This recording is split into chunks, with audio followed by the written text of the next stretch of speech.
We're a very Puerto Rican household. We do most of our festivities on Christmas Eve, even though I do recall on Christmas Day we actually had the dinner. But somehow, I don't know exactly when it happened, they switched it to Christmas Eve. It just turned out that way. So like all the cooking, everything happens on Christmas Eve. But now we started a new tradition in our household afterwards. Since I was like, we're not doing anything on Christmas Day. Let's do something. We go to the movies on Christmas Day. So we do the whole Jewish thing because that's like a very Jewish thing to do on Christmas Day. That's just a very American thing that happens. Yeah, exactly. But the Americans, most people go to have their Christmas dinner on Christmas Day and all that stuff. It doesn't happen on Christmas Eve. No, Christmas Day is a very popular movie theater day in America for a very long time. Yeah. So we're gonna go. The counterpart to our movie theater experience on Christmas Day is television on Christmas Day in the UK.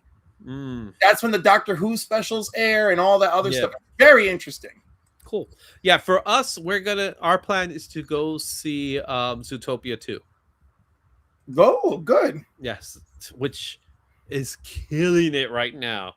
The movie already hit $1 billion. Yeah. That's impressive. Insane. Right? So that's what we're gonna be doing. We'll go see Zootopia, and we'll probably go into one of the theaters in Avatar just to see the trailer for Avengers again and then leave. Because that's what people are going to do, right? They're going to run to your theater. You're like, oh no, we're in the wrong place. No, I guarantee you they won't care. We'll just stand there. I know. I'm being ridiculous. We'll be standing there. It's like, we're just watching the trailer. Okay, we saw a trailer. Now we leave. But yeah, that's happening.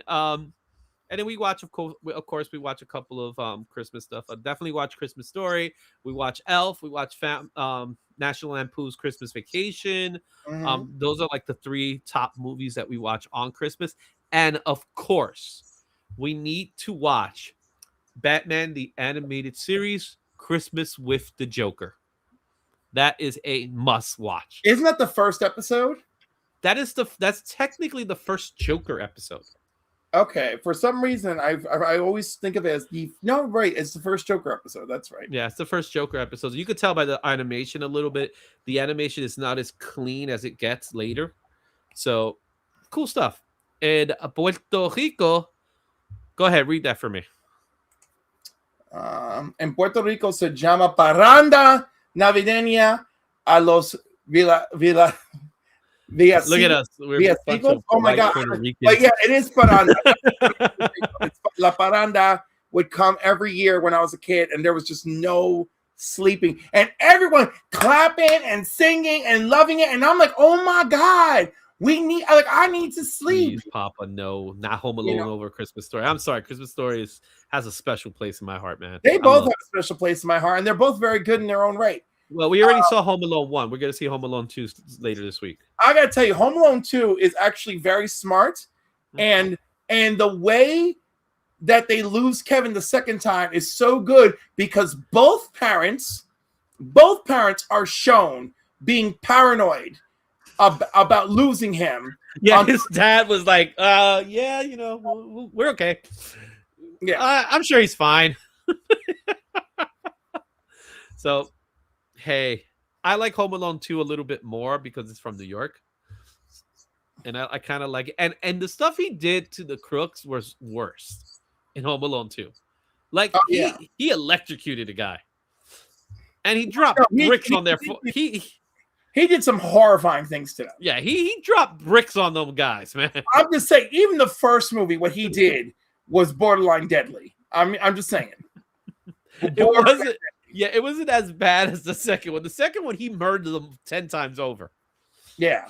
You know what I mean? All right. So with that being said, Cliff and I decided to share with you what we call our Christmas wish list. So these are the comic books that we want underneath the tree for us. So that's what we're going to do here and here it comes, with our Christmas wish list. So the way we did it is, instead of going 5 Cliff, 5 me, we do have 5 each, but we're doing it in order of price.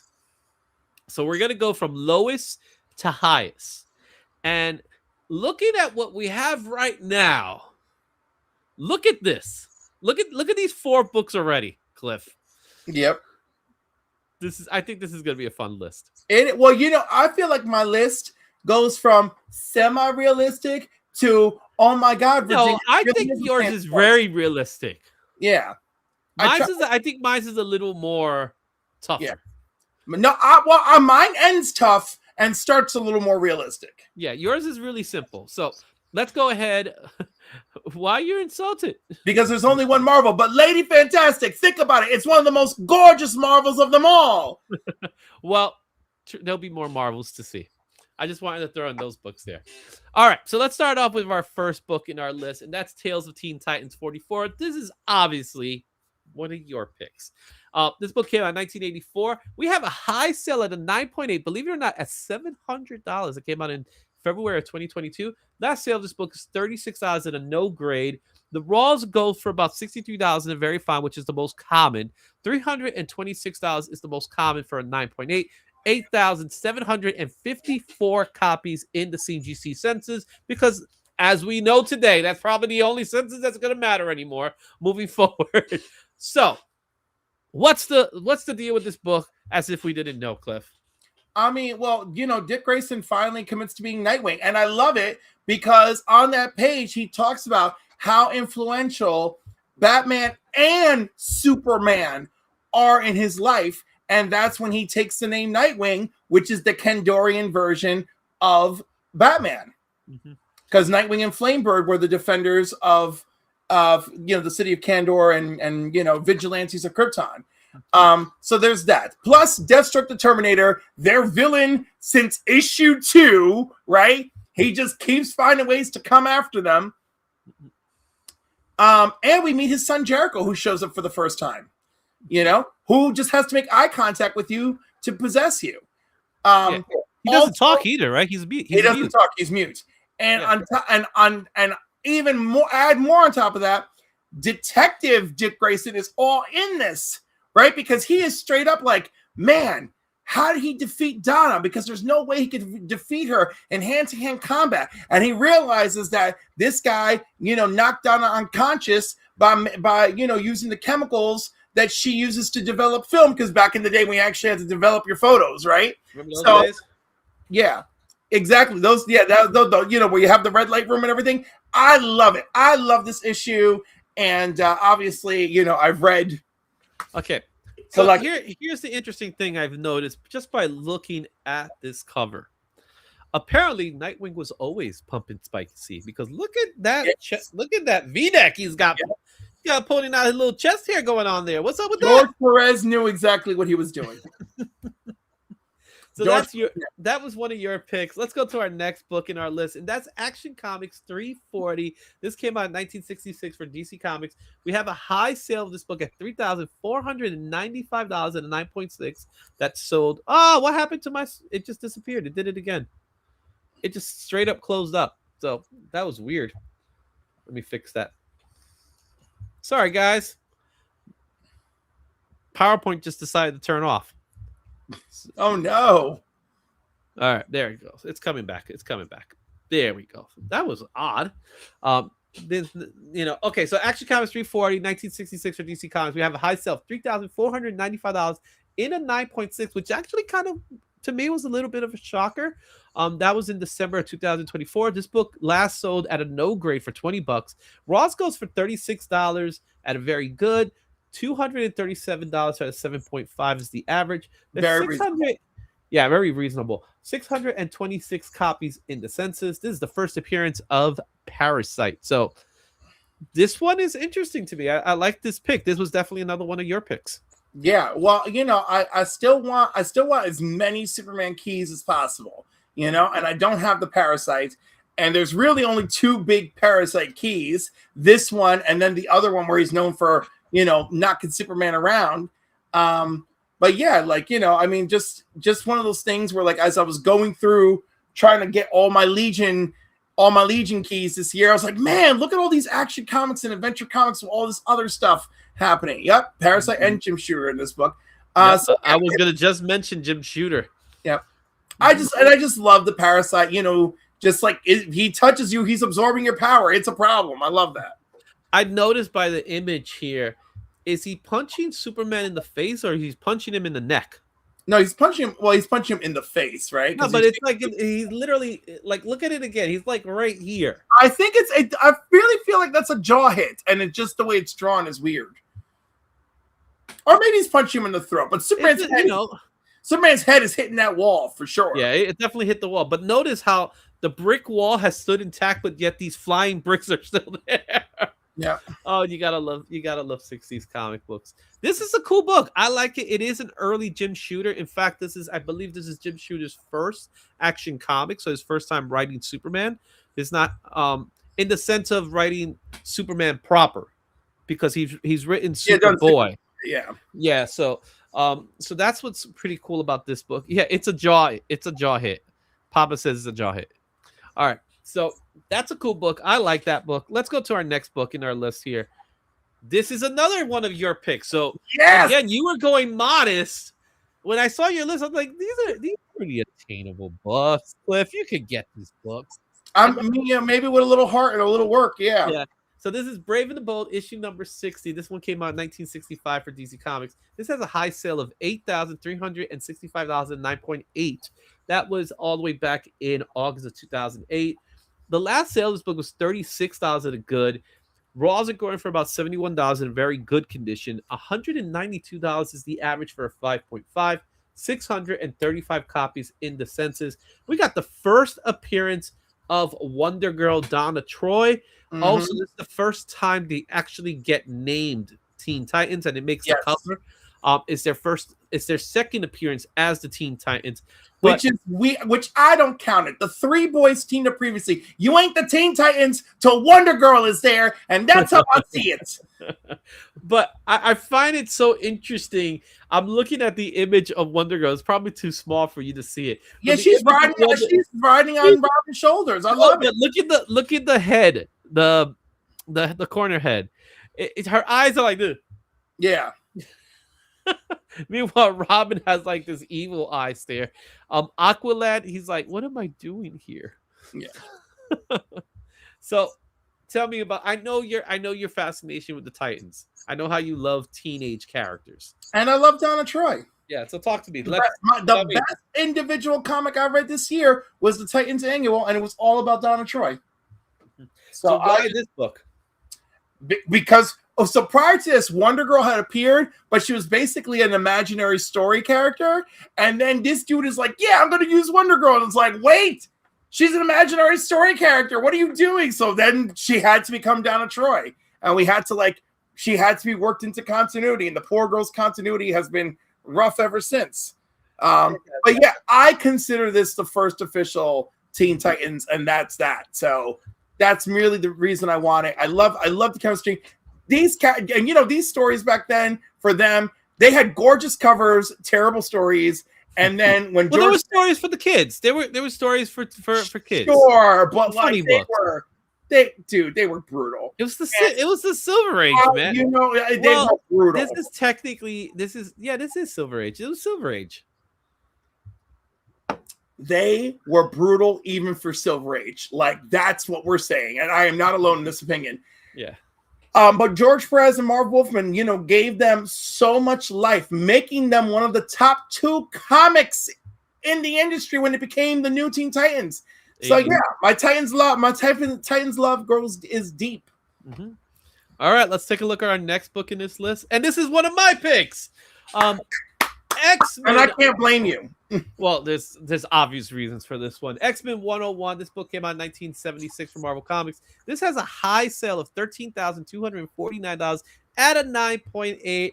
That was in May of 2021. Last sale, this book was $450 in a fine. You could see this book for about $325. Fine is usually the average. $519 at an 8.5. There's currently 9,295 copies in the CGC census. This is the first appearance of Jean Grey as the Phoenix.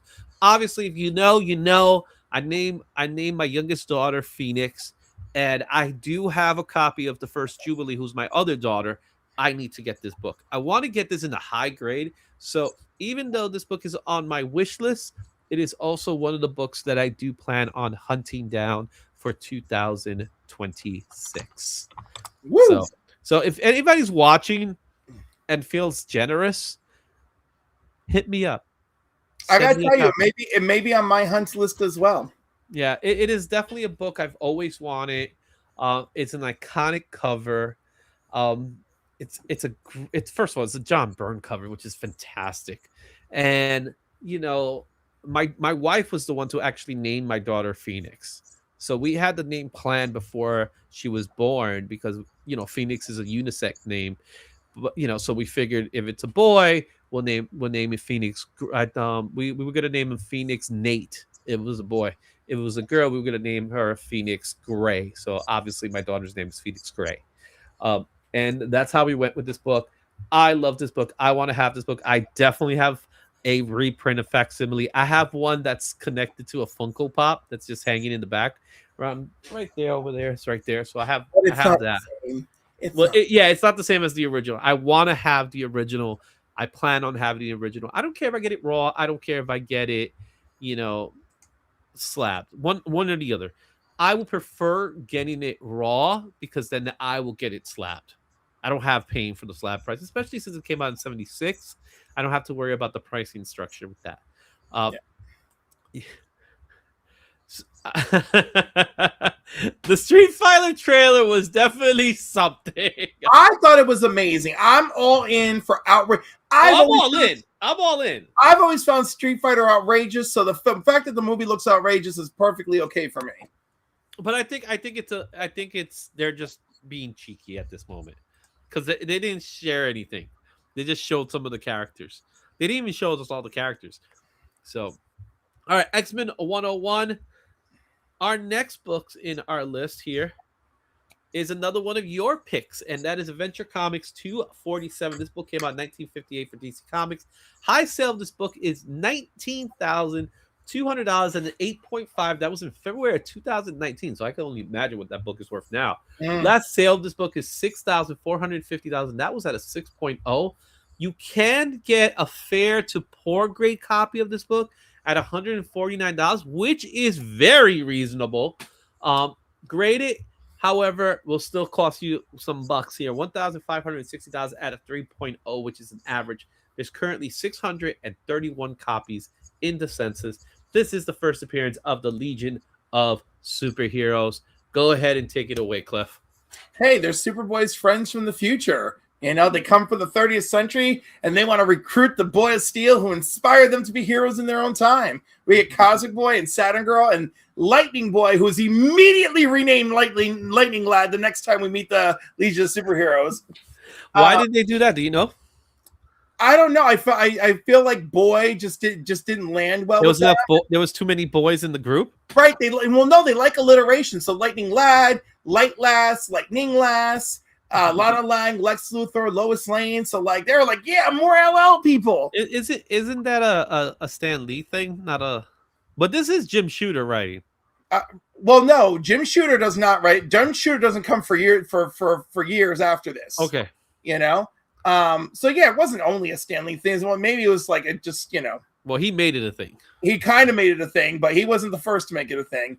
But yeah, the LLs is a whole thing. There's even an issue of Superman where he meets somebody. I forgot what her name is, but her name is also LL, and he literally has the thought bubble of all the LL, including Lightning Lad and Light Lass from the Legion, which she is also Lightning Lass. Yeah.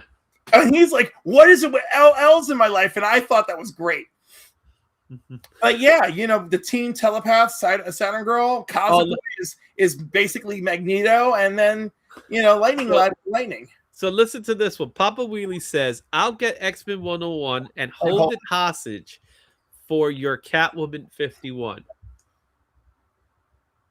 I mean, Papa, if you get an X-Men 101, and I'm talking first printing, not no second print, I will trade it.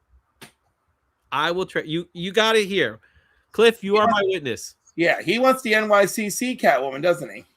He wants the original Catwoman 51. Yeah, he wants the original Catwoman 51, the Adam Hughes cover. Yeah, I know where she's holding the thing. Yeah, when she's the wanted poster. And the one I have is signed by oh my goodness, it's signed by Adam Hughes. The one I have, Oh, I Simon would. Hughes. So it's signed by Adam Hughes. It is a very good condition book. If you are Papa, I'm telling you, if you are able to get an X-Men 101, I am willing to make that trade happen. You heard it here, Cliff. You are my witness. I am. All right. It's time to move on to one of my picks, and that is Superman 199. This book came out in 1967 for DC Comics. High sale this book is $19,750 at a 9.6 that came out in September of 2016. This is another one of those affordable books that's $50 at a no grade that just sold. And the raws are going for about $62 in very good condition. 7.5, $335, which I think is extremely acceptable. 1,667 copies in the CGC census. This is the very first Superman and Flash race. Yes, I also find it interesting that this is a black cover, so that also makes it a little more challenging. Oh, super challenging. That's why it's probably just the 96. Let me tell you, my copy of this, the spine is visible from the moon. Oh, you have a copy of this one? That's why it's not on my list, baby. So now you know. So Superman is my man. Superman is my man. So and I'm a huge Flash guy. I don't know what it is. I just love Flash, but I'm a Wally Flash. To me, my Flash is Wally. When I got into comics, Wally was the Flash. So I feel like my generation, we have a special place for Wally, because I'll be honest, I feel like Barry's boring. And I feel like Wally has a little more spunk to him. And when they brought Barry back, I was actually upset because there was no need to bring him back. In my opinion, he made such an amazing sacrifice. He made a good sacrifice. We moved on. We were able to accept Wally as our Flash to the point that whenever we got to see the cartoons or any version of the Flash we see, the version that we are seeing is a Wally West version of the Flash with the name Barry Allen.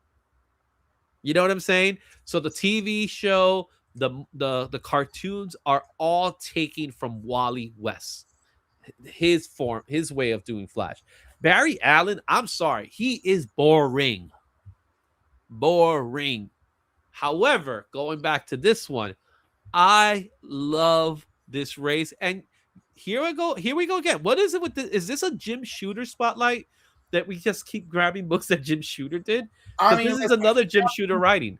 He happened to have provided some solid books that are classics. This is classic, and I love how, spoiler, it ends in a tie. Yeah. I'm sorry. This is the one moment that I give it to Flash. He's known as the fastest man alive. Let him be the fastest man alive, and I think they've proven that he is. It's well, it's varied, but it's almost always universally the Flash who wins these things.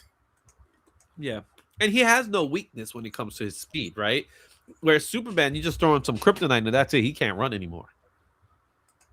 I mean, again, depends on who's writing the story, the addition of the Speed Force, yeah, etc. But oh my God, I thought it was so cute when they did the Superboy Kid Flash race. Yeah. With Connor Kent, and the winner was Krypto. Beat both of them, and I was like, this is perfect. But it does make sense. Yes. It does make sense. All right, so there has it. And it looks like Ice Cream Man is with I know, right? So weird. So weird. All right, our next book is also another one of mine, and it's the Flash 123. This one's it all started here. It all started here. This has a high sale of $21,050 at a 9.4, and that was September 2016. Last sale of this book was $560 at 7.5, a pretty decent price too. You could get a raw copy at $285 at a good, $720 at 5.5. Interesting enough, the other book had 1,667. This one has 2 more books in the census. The importance about this book is that, as you said, this is the one that started it off. So this is the first Silver Age appearance of the Golden Age Flash J. Garrett. But it's also what's very makes it even more important. This is the introduction of the multiverse, which also gives us the first appearance of Earth 2. This book is the book that kind of kicked off the whole multiverse, right? There were multiverses beforehand, but within the DC universe, this is the one that starts it off. This is a book I desperately want to have in my collection one day. Obviously, my goal is to get a low grade copy. But again, part of the reason why we're doing this is so that if you guys are watching, you can always send those one.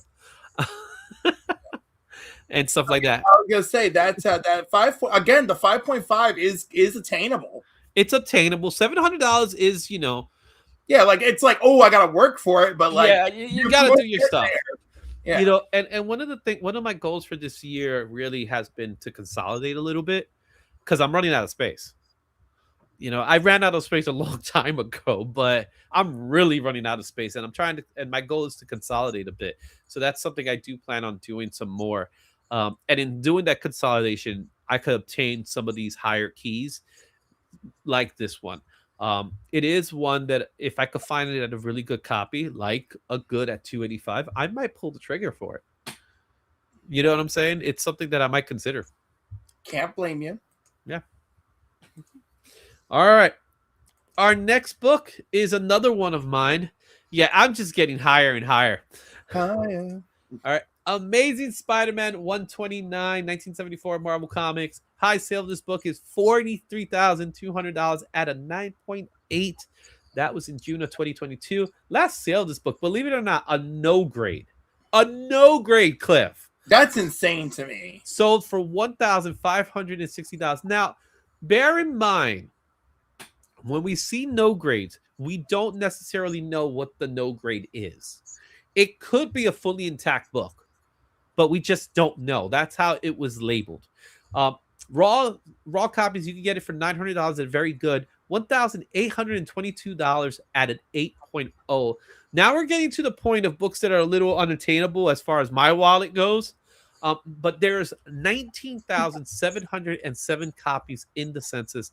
This is the first appearance of the Jackal, but more importantly, it's the first appearance of Frank Castle, the Punisher.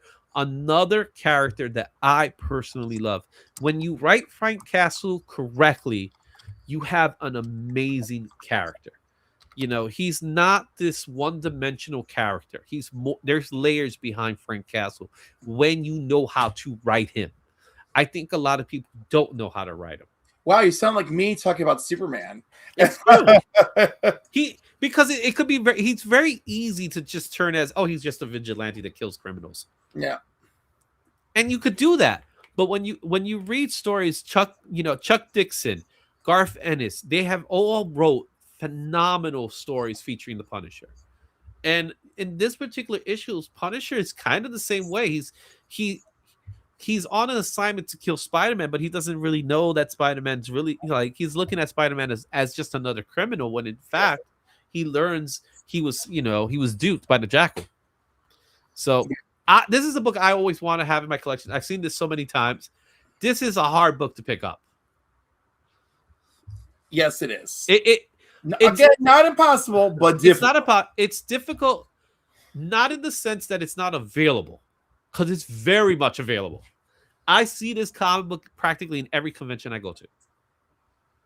I see it all the time, especially when it comes to the big ones like Terrificon or Heroes. It's going to be there. You're going to see this book. It's just a matter of how much are you willing to spend for this book. And right now, for me, it's not the time to buy this book.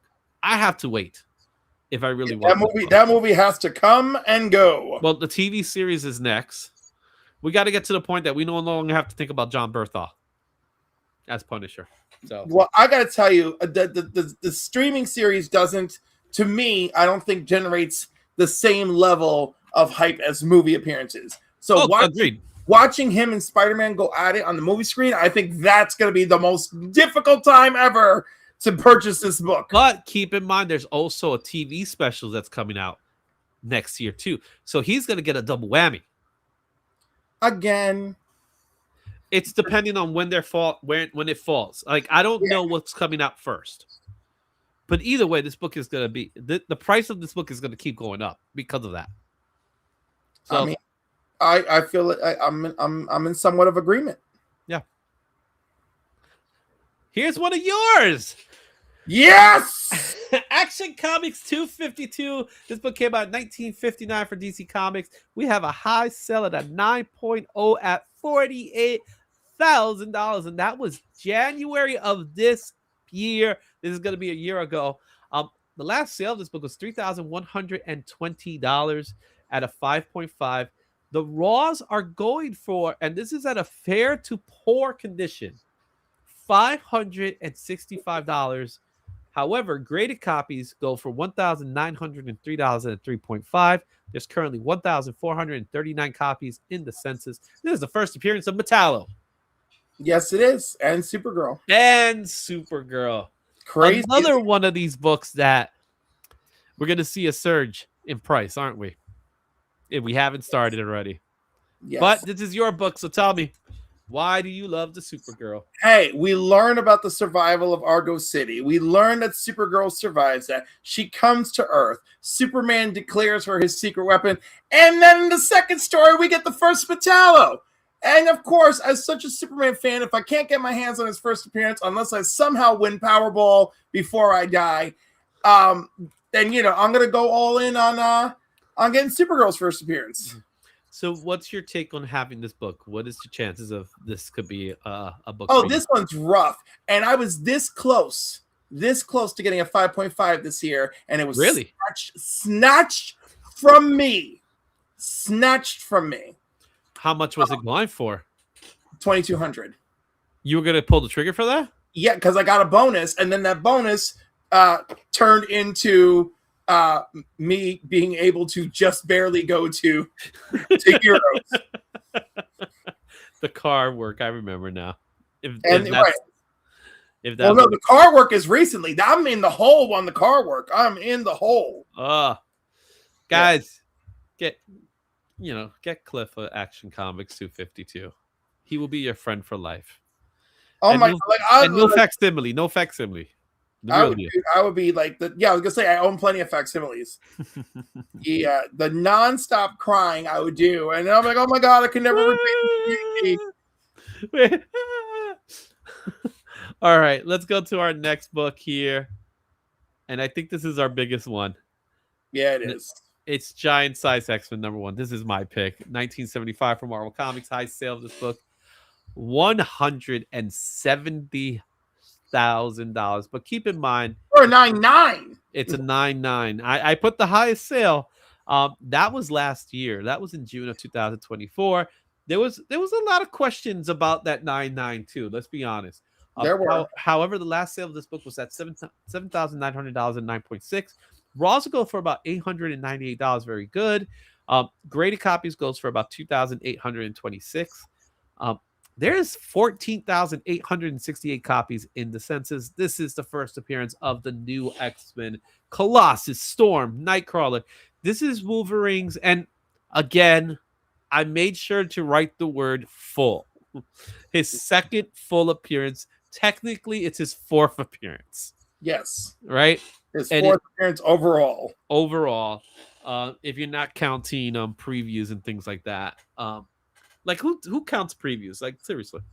Some people unless you call Spider-Man $29.99, right? $20.99. Dude, this is a book I want. I so want this book. This may not be the top of my list. I think the X-Men 101 is the top of my list, but I am a huge X-Men fan. The way you love Teen Titans is the way I love X-Men. Well, I love X-Men the way I love Teen Titans. Yeah, so I just felt like Teen Titans was more attainable than this. I'm still right. And you are right by saying that. I think when it comes to the X-Men, there's such a special place for them when it comes to our generation. So my generation grew up on X-Men. X-Men was the #1 book. It sold more than any other book, including Batman, including Spider-Man, and yes, including the Avengers. During this time, the Avengers, no one cared about them. They were always second-tier characters. On occasion, you'll have Captain America, Thor, Iron Man, but they never really was in the team together during the 80s. It was like other characters like Dr. Druid, um, Photon, which is Captain Marvel and things like that. But the X-Men in the 80s specifically, they were the top tier team. No one could top them. And well, when it them and the Teen Titans, and that's yeah, why they got crossover. yeah, and that's why we had the crossover, which we didn't get George Perez to do it, but we did get a great Walter Walt Simon. Simonson, Yeah, yes. Walter Simons was a great second choice because he was the second choice. Let's be honest. Yeah. And it was a good story. It actually was a good story. It wasn't just like there was purpose behind that story. Dark Phoenix and everything. Mm-hmm. Metron was a great character, and you had that image of Professor X in Metron's chair, which was great. So that was a great book, but this one is the one that really kicked it off. This one to me is more important than X-Men #1. Like, obviously we wouldn't have Giant Size X-Men if we didn't have X-Men #1, but this one's more important because this is the team that everybody fell in love with. If it wasn't for this team, we wouldn't be talking about X-Men. That's right. Plus Storm. If nothing else, Storm. Storm and Nightcrawler. Come on, and Colossus. But I'm just saying, all of them, literally all of them. Even a little bit with Thunderbird. Just give me a little bit of Thunderbird, right? We also get Ilyana Rasputin as well. This is her first appearance as well. No, it's not. As a child. It was her first appearance as a child. Oh, because we see Colossus's origin. Yeah, so we get that. We get Krakoa is part of the story as well. Yeah. Papa does not understand the X-Men hype. Cliff, I feel like you could explain it to Papa why X-Men was such a big deal back then. Born with powers in a world that hates them, and then choosing to protect those people. I mean, wait. Outside of Xavier, Papa, I don't even want to go there. Yeah. I don't want to go there. I was like, Papa, I was like, don't you get excited by Xavier's hover chair? Isn't it amazing? Always a good book to buy. Yes, absolutely, John.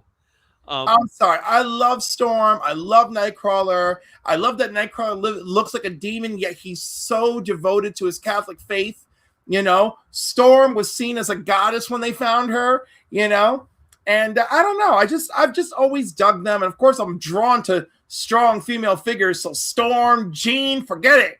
The first story I ever read was the Dark Phoenix Saga. My friend loaned me the trade, and that was it. I was hooked after that. Well, I think what people like Papa don't understand from our generation why we love the X-Men, it was storytelling at its finest, and it was episodic as well. So it was like reading a soap opera, because it really was a soap opera. The story wasn't about the adventures. The story was about the interactions between the characters. Not to mention the themes behind the X-Men. No other comic book has the themes that X-Men had. No other. I cannot think of any other comic book that has those themes, right? Where it's dealing with discrimination. It is an allegory for minorities. That's why X-Men is so revered even to this day. It is to the point that once the X-Men shows up in the MCU, if they pull it right, they're going to take over, and no one's going to even think about the Avengers anymore if they do it right. That's my opinion. I don't know if they got to do it right. That's my only concern. What's up, Black Spiders? But hey, I think what a lot of people don't understand about the X-Men is they haven't been the way they were. They haven't been the way they were in the 80s since Claremont. That just hasn't happened. The Krakoa saga was very different. It was interesting, but it really wasn't like the X-Men. And after a while, it failed, in my opinion. Well, I thought it was great. It just ended really poorly. And actually, the ending started really exciting, and then... Well, that was the point. Hickman said bye-bye, and then it became just another thing. And that's kind of what happened with it. But, guys, I hope you enjoyed our list. What's on your wish? If you're watching this in the replay, please let us know in the comments. I want to know what books you want underneath your Christmas tree. That's why we did it this week. Instead of doing it for next week, you won't have enough time.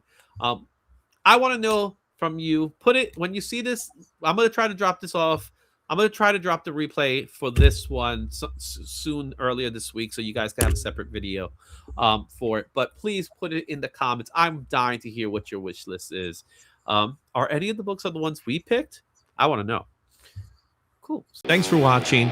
Don't forget to like, comment, and subscribe for more comic content. Check out these other videos for even more insight. And I'll see you at the next one. Excelsior.